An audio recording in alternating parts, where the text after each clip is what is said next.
Olá, turma, espero que todos estejam bem. A gente vai continuar então o nosso conteúdo que nós começamos a ver na última aula. Nossa última aula foi falando sobre as 7 maravilhas do mundo antigo. Falamos que foi era uma lista ali que continha obras, artísticas e arquitetônicas, ou seja, obras de arte e da arquitetura, que foram ali escolhidas por um poeta grego já há muitos séculos. Falamos ali um pouco sobre cada uma delas, sobre cada uma das 7, Eu mostrei imagens para vocês e a gente falou também sobre o fato de a maioria delas já ter se desfeito, Já ter ou sofrido com incêndio, muitas a gente viu mais de um exemplo ali que foram destruídas por incêndios, outra que foi por terremoto, Então, nós vimos ali que dessas 7 que foram escolhidas lá por esse poeta grego, há séculos atrás, a maioria delas só tem registros escritos ou ilustrações, baseadas ali nesses relatos que a gente tem escritos. E aí, eu mostrei para vocês algumas ilustrações que simulam, como eram esses monumentos. E a gente viu, que até hoje, que ainda está intacta até hoje, a gente só tem as pirâmides do Egito, que sofreram, ali com modificações ali por conta do passar dos anos, dos séculos, e por conta ali, de questões naturais mesmo, como sofre erosão ali por conta do material que é feito. Então, ela sofreu algumas modificações, mas ela ainda está de pé, ao contrário das outras, que foram destruídas. Algumas a gente não tem nem exatamente, não tem nem ruínas ali para saber como que era. Pensando nessa questão, da maioria desses monumentos já não existir mais, no início do século XXI, foi feita uma nova seleção. Então, no ano 2000, uma fundação suíça lançou uma campanha com 200 monumentos de várias partes do mundo concorrendo. As votações elas ocorriam pelo telefone e pela internet. Então, as pessoas podiam participar dessa votação, dessa escolha. Desses 200 monumentos, a partir dessa votação ali, pelo telefone e pela internet, foram escolhidas 21 finalistas. Dessas 21, as 7 escolhidas, para receberem o título, das 7 maravilhas do mundo moderno, foram determinadas por uma curadoria da Unesco. A Unesco é a Organização das Nações Unidas para a Educação, a Ciência e a Cultura. Então, é uma organização ali voltada, especialmente para a educação, ciência e cultura. Uma organização mundial, das nações. Para fazer essa escolha desses 7 monumentos, essa curadoria é uma seleção ali, de obras, de monumentos. Então, a partir dessa curadoria, eles avaliaram, os quesitos que a Unesco avaliou foram a estrutura, a dimensão geográfica, o valor artístico e cultural, a diversidade e o fator de reconhecimento. Então, a gente tinha esses quesitos ali para serem avaliados, para poder escolher dentre tantos quais que seriam ali que entrariam para essa lista, Não foi uma escolha aleatória, eles levavam ali em questão o tamanho, da obra, porque a gente viu, como a gente viu na semana passada, as obras que foram escolhidas, para serem as maravilhas do mundo da antiguidade, eram de proporções gigantescas, Então, eles levam em consideração essa questão também. E tem também a questão, de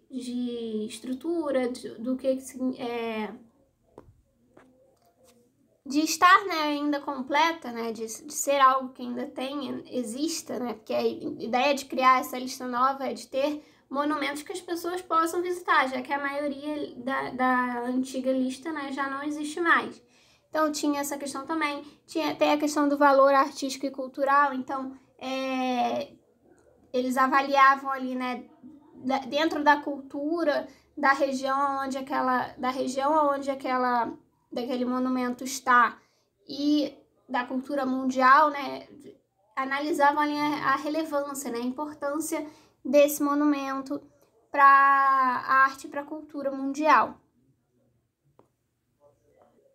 Diversidade também está relacionada ali porque eles queriam, né, que tivesse uma certa diversidade, não fosse assim de uma única região, né, ficasse ali localizado em uma mesma região, esses monumentos, né, que tivesse ali de várias partes do mundo. O resultado final, né, oficial dessa seleção, né, dessa escolha, foi anunciado só em 2007. Então, a gente vê, né, a campanha foi lançada lá em 2000, só 7 anos depois é que foi o resultado, né, foi anunciado, porque realmente foi ali, levou um processo, né, eles avaliaram vários quesitos, teve também todo o processamento das votações, né, a votação foi mundial, então foi algo ali que foi um processo longo, né, para poder ter essa escolha de uma forma que fosse ali minimamente justa, para ter esses monumentos, né, esses monumentos que ainda existam. A gente vai falar um pouquinho sobre eles agora, da mesma forma que nós fizemos, né, com os monumentos da outra lista na aula passada. Então, para a gente começar, nós temos as pirâmides de Chichén Itzá, que foi uma das primeiras cidades maias, que fica localizada na península de Yucatán, no México. Ela foi construída ali entre os séculos 9 e o século 12 e é composta por 365 degraus, que é a mesma quantidade, né, de dias no ano solar. E a sua altura, ela chega a 24 metros. Dizem, né, que num determinado momento do dia, o sol conforme o dia vai passando, né, o sol faz uma sombra nos degraus, né, que parece como se fosse um bicho, uma cobra, não lembro bem agora, acho que uma cobra, percorrendo ali a pirâmide. Então, essa é o primeiro monumento que a gente vê ali dessa nova lista. Lembrando que, assim, elas não estão em ordem de importância, né? Elas são equivalentes, elas têm a mesma importância. A gente está só falando uma por uma. O próximo monumento que a gente vai falar é o Coliseu. O Coliseu fica localizado em Roma, na Itália, e é um anfiteatro que foi construído no período do Império Romano, por ordem do imperador Vespasiano. Ele é o maior anfiteatro já construído. Tinha ali, né, quando estava em uso, a gente vê que ele já tem, com todo o passar dos séculos, né, e também pelo fato de Roma, esse período do Império Romano ter sido um período ali conturbado, né, de várias batalhas. Roma era uma cidade, o Império Romano, né, era conhecido pelas batalhas e pelas conquistas de territórios. A gente vê que ele já tem ali, né, não está completamente inteiro. Mas ele tinha ali, né, quando estava em uso, quando foi feito, ele tinha uma capacidade para 50.000 espectadores. E as principais atrações do Coliseu eram justamente as lutas de gladiadores, né? Foi como eu falei, o Império Romano ali tinha a sociedade que valorizava muito essa questão das batalhas. Então, até na questão do entretenimento, eles valorizavam muito essas lutas ali entre os gladiadores. Então, essa questão dos esportes e principalmente das batalhas, né, da capacidade, né, de lutar, de batalhar, era muito valorizada ali nesse período, especialmente nessa região. O próximo monumento é a Grande Muralha da China. É uma das maiores construções, né, do mundo que já foi feita. E ela tinha uma função, né? Não é apenas um monumento ali, não é apenas algo para ser um símbolo, algo assim. Ela protegia realmente as fronteiras, né, de invasões durante ali, principalmente o século 7 a.C., que foi quando começou, né, ali, por volta desse período, quando começou sua construção. E por ser, né, de ter uma extensão, assim, tão grande, ela demorou, assim, até o ponto, né, que está hoje em dia, ela demorou 2 milênios para ser construída. Então, foi uma construção que foi feita ali, né, durante muitos e muitos anos. Então, demorou ali cerca de 2 milênios para finalizar toda a extensão da muralha. Então, ela tinha essa função ali de proteção, mas também servia para controlar a fronteira, como um local ali também de coleta de impostos e de mercadorias. Agora nós vamos falar de Machu Picchu. Machu Picchu, né, é uma cidade, então não é apenas um monumento, né, é uma cidade que entrou ali como as ruínas, né, de Machu Picchu entrou ali como uma dessas obras arquitetônicas, né, para estar nessa lista das maravilhas da modernidade. E é uma cidade que fica localizada em Cusco, no Peru. Foi construída no topo de uma montanha por volta do século XV e foram utilizadas pedras polidas em sua construção. Segundo ali, né, os estudiosos, né, que analisaram ali essas construções, ela continha residências, templos, praças e terraços agrícolas.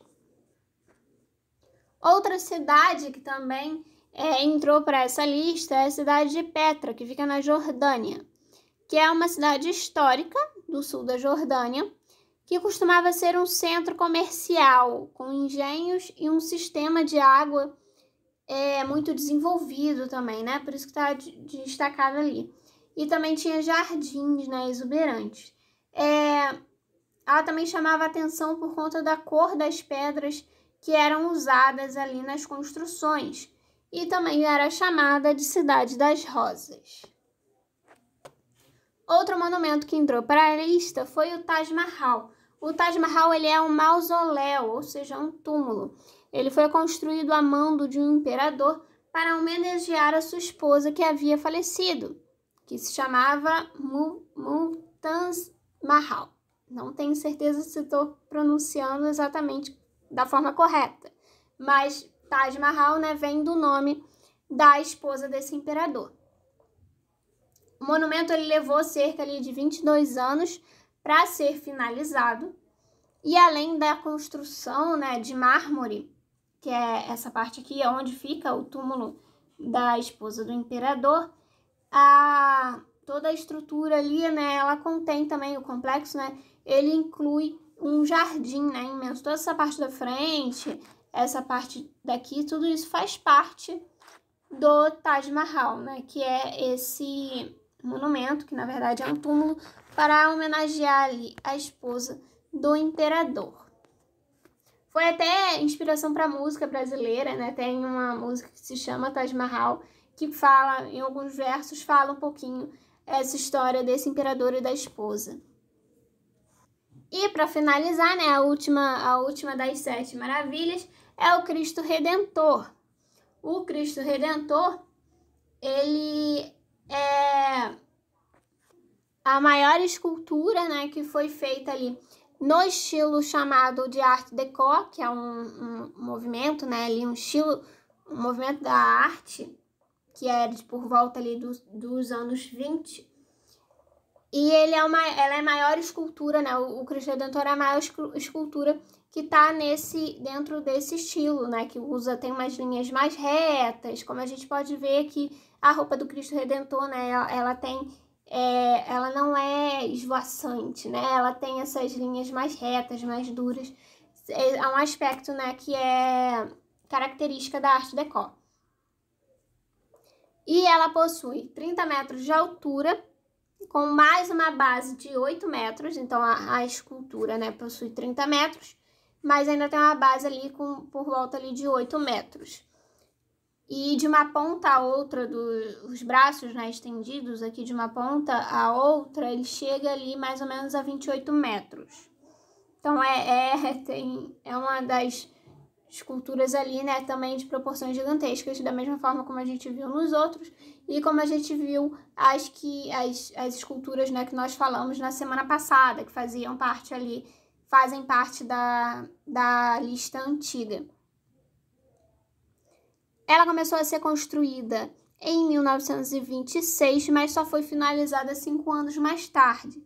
E é um monumento brasileiro, né? É um marco aqui, né, da cidade, né, um cartão postal da cidade do Rio de Janeiro, mas foi projetada por um escultor polonês. Mas quem construiu ali foram engenheiros brasileiros. Aqui a gente tem, né, uma foto da época da construção, tá vendo? Como que foi feito, né, na época que estava sendo construída.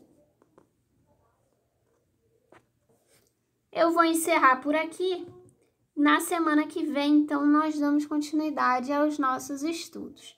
Se tiverem alguma dúvida, entre em contato comigo e a gente se vê na próxima aula.